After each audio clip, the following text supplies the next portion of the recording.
यहाँ नहीं है। अगर तुम्हें बंसी बजाने के अधिकार है तो दूसरा ब्रह्मांड में हो जाएगा। तो कौन ब्रह्मांड है वो लोग जागती की ब्रह्मांड में।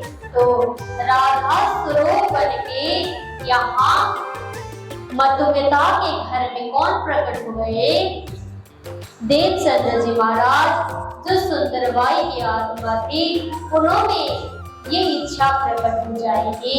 तो इस प्रकार यहाँ लीला संपूर्ण हो रही थी। तब भगवान श्री कृष्ण के मन में अब ऐसी भावनाएं और ज्यादा प्रकट होने लगी। हरतन फेर बजा टुटिया, रंग पाकी करवाले, पारा बार बजे मारा, जिरे नितमा मारा। रासलीला में इतनी आनंद की खेल रही थी, सखियों बैठकर पूरा चर्चा करने लगे। तो यहाँ दुख की तो कोई अनुभूति नहीं हुई, क्योंकि भगवान श्री कृष्ण जहाँ भी मिले आनंद हुए। तब उसके बाद में लीला भी हो चुकी थी। तो वहां भी जैसे राजी महाराज ने हमें परमधाम में बैठे हुए कहा था कि वो तो पूरा रूप है, ब्रह्मांड नश्वर है, अब तुम कैसे जा पाओगे, हमारी कुछ भी याद नहीं आएगी तुम्हें, तो तुम लोग अब वहां जाके क्या करोगे, माया में फंस जाओगी।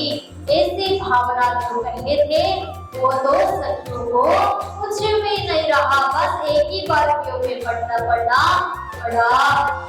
फिर उसके बाद में वियोग में सखियों नहीं पड़े, तब उसके मन में लगा अब भगवान श्री कृष्ण उन सखियों को परमधाम में जागृत किए गए हैं, जहाँ हमने विरह नहीं, चलो ते घर जाइए। कुछ समय परमधाम में जागृत होने के बाद में सखियों को लगा जिस खेल में हमें परमात्मा ने भेजे थे, उस खेल में तो कुछ दुख ही नहीं था, कुछ भूलने की चीजें नहीं थी, क्योंकि हमने तो कृष्ण की लीलाएं की है। पूरा अखंड परमधाम की जैसे ही लीला, रसराज की लीला किए। फिर इतना ज्यादा परेशानी तो नहीं थी कि जहाँ भगवान श्री कृष्ण अक्षराधीश धाम में गए रहे थे। तो कौन सी लीला हमें दिखाइए? तो भगवान श्री कृष्ण यहाँ सखियों को पूछने लगे, हे सखियों अब तुम्हें कौन सी लीला देखिए? तो सखियों ने कहा हमें जो दुख देखनी थी वो तुम आपने तो नहीं दिखाए, तो वो लीला कैसी है, हमें वो लीला दिखाइए। अब राजी महाराज के लिए फिर उन्होंने ऐसे आग्रह करी। तो सखियों की भाव में ऐसी प्रकट होने के बाद में राजी महाराज ने अब साझी संसार के इस जागने के ब्रह्मांड में सखियों को भेजा गया है। तो राजी महाराज ने अब इस संसार जागने के ब्रह्मांड में हमें भेज दिए गए थे। तो उन्होंने अब यहाँ ऐसी कृपाएं करी। तो सबसे पहला शास्त्रों की भी यहाँ वर्णन किया गया है। यहाँ जितने भी शास्त्र, उपनिषद, पुराण, जितने भी शास्त्र आए थे आध्यात्मिक, वो सारे ब्रह्म सृष्टि के लिए ही है। कलम अल्लाह या हदीस, शास्त्र, पुराण या वेदा, ये सब सुख लेवे मोबिना भक्त रसना के भेद। ये किसके लिए आए शास्त्र में? कलम अल्लाह या हदीस, शास्त्र, पुराण, वेद, उपनिषद, ये सारे शास्त्र ग्रंथ जितने भी आए थे, ये तो ब्रह्म सृष्टि को राजी महाराज की पहचान करवाने के लिए ही भेद भेजना पड़ा। तो अब राजी महाराज ने इतनी साक्ष्य प्रदान किए कि सखियों को ना भूल जाने के लिए। तो अभी हम ये कथा श्रवण कर रहे थे ना, ये अपने जीवन को मंगल बनाने के लिए ये शास्त्र हम श्रवण कर रहे हैं। तो हम भागवत श्रवण करने कथाओं में जाते हैं, तो वहां भी हम क्या करते हैं? अपने जीवन को मंगल और पवित्रता धारण करने के लिए जितनी हमारे अंदर विकार भरी हुई हो जाती, उसको दूर करवाने के लिए जाते हैं। तो हम कोई साधु और संतों की प्रणाम करते हैं ना, अपने हाथ से ऐसे छूते हुए प्रणाम करते हैं उनके चरण में, तो क्यों हम ऐसा करते हैं? कुछ तो कारण तो होगा ना, बिना के कारण गया। जो कुछ भी कर रहे हो बिना कारण कुछ भी नहीं होता। तो वहां हम उनको ईश्वर से क्यों करते हैं? हम राजे महाराज को ऐसे दंडवत प्रणाम करते हैं, तो हम क्यों करते हैं? ये भी तो जरूरी है कि क्यों हम करते हैं। भगवान को जाके ऐसे प्रणाम करते हैं, तो ये क्यों करते हैं? तो ये बात है कि हमारे संसार की ये पंचभौतिक शरीर में जितने भी विकार है, जितने भी कठिनाई की परिस्थिति से हम परमात्मा से जुड़ नहीं पा रहे हैं, उसको दूर करवाने के लिए हम ऐसे दंडवत प्रणाम करके तन मन धन निछावर कर देते हैं। तो ये निछावर इसलिए कर देते हैं कि हम परमात्मा से मिल पाए। तो हम तो कुछ भी नहीं है, परमात्मा जो कुछ भी है, जो कुछ दिए है, वो सब परमात्मा की है। तो इसलिए हम ऐसे प्रणाम करते हैं।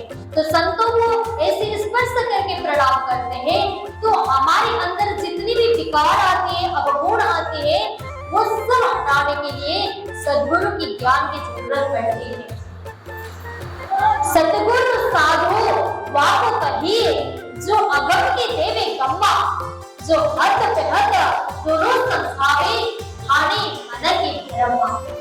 ये मंत्र में भ्रम को हटाने के लिए, ये संसार के जितने भी विकारों को हटाने के लिए, हमारी अंदर की आंख और दृष्टि की शुद्धता करने के लिए, हमने विचार और ग्रहण खान के लिए सारी चीज के विकार को नष्ट करने के लिए अपने सद्गुरु के चरण में जाके प्रणाम करेगा, तो उनकी वो सत्य रूपी अग्नि की पाप से जो तारतम्य के ज्ञान की जोश के प्रकट से उन्होंने उनकी पूरी तमाम सारे विकार दूर करवा देते हैं।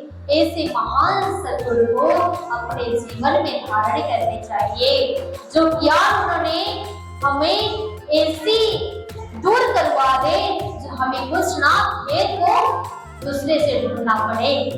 ऐसे सद्गुरु हमें पहचान करनी चाहिए। तो ऐसे सद्गुरु कौन है? तो वो सद्गुरु थे निजानंद संप्रदाय के देवचंद्र जी महाराज, प्राणनाथ जी महाराज और महाराज छत्रसाल जी में भी कोई ताव प्रवेश हो गया। गुरु कंचन गुरु पारस गुरु चंदन प्रणाम, तुम सतगुरु दीपक मिले, क्यों जो कोई आप क्यों समान। तो परमात्मा को ऐसी कृपा होनी चाहिए, सद्गुरु ऐसे बना देते हैं अपने शिष्य को कि उनके बराबर की दायरा दिया जाता है। जितनी सद्गुरु के अंदर ज्ञान होती है ना, तो उनकी संगत से, उनकी भावना से, उनकी वो छाया और काया की तरह शिष्य और गुरु में होना चाहिए, है ना। शिष्य की भावना में गुरु की छाया हो जाए, तो सद्गुरु तो स्वयं काया के रूप में, तो क्यों न उन्हें ऐसे प्रदान किया जाए। ऐसे प्रेम श्रद्धा भक्ति सद्गुरु ने हमारे जीवन में प्रदान कर देते हैं। तो हम इस संसार में प्रकट हुए हैं, तो ये सद्गुरु की कृपा से हमें ये सारे शास्त्र की भेद जान सकती है। अगर हमें ये भेद समझने के लिए अकेले कुछ भी नहीं हो सकता, लेकिन अगर हम गुरु के चरण में जाए, गुरु से वो ज्ञान की बात पूछे, तो तभी पता चल जाएगी कि ये शास्त्र में क्या कहा जाता है, ये वित्तक में क्या कहा जाता है, कलाम अल्लाह हदीस शास्त्र में क्या कहा हो जाता है। ये सारे शास्त्र की ज्ञान किससे मिल जाती है? तो केवल ये ज्ञान सद्गुरु ही दे सकते हैं और दूसरे कोई नहीं दे सकते। गुरु तो साक्षात परब्रह्म परमात्मा की स्वरूप हो जाती है। गुरु कंचन गुरु पारस गुरु चंदन प्रणाम, तुम सद्गुरु दीपक हुए क्यों जाप समान। गुरु ब्रह्मा गुरु विष्णु गुरुदेव महेश्वरा, गुरु साक्षात परब्रह्म तस्मै श्री गुरुवे नमः।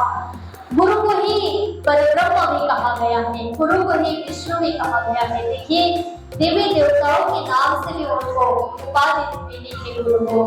तो साक्षात ब्रह्म परमात्मा, पूर्ण ब्रह्म परमात्मा की उपाधि भी गुरु को ही मिला जाता है और उसमें कोई किसी को नहीं मिल जा सकता है।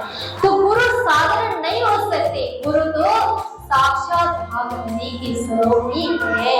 तो संसार में ये सारे शास्त्र उपनिषद जितने भी शास्त्र पुराण हदीस आया तो वह सारे ब्रह्म सृष्टि के लिए ही आया।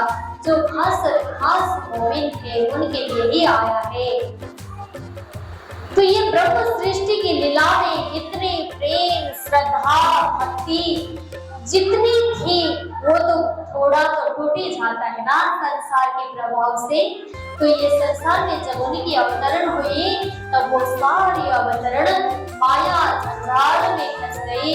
तब यहाँ अब राजा से महाराज कहते हैं तो अब मैं आगे के विस्तृत में कहूँ रासलीला फिर क्या आए बराड़ बरसियामा। रासलीला के बाद 4.5 साल वर्ष व्यतीत हो चुका था और संवत्सर से 37 चल रहा था। उस समय उमरकोट नाम का एक सिंध प्रांत गांव में मर्दु मेहता और उमर बाई के नाम धर्मात्मा दाम्पत्य जीवन 2 जने थे उनके घर में।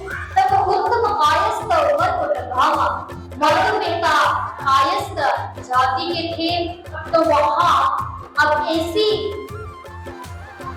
लीलाएं होने लगी जहाँ परब्रह्म परमात्मा हमारे सद्गुरु महाराज के प्रकट के उत्सव हम कल करेंगे।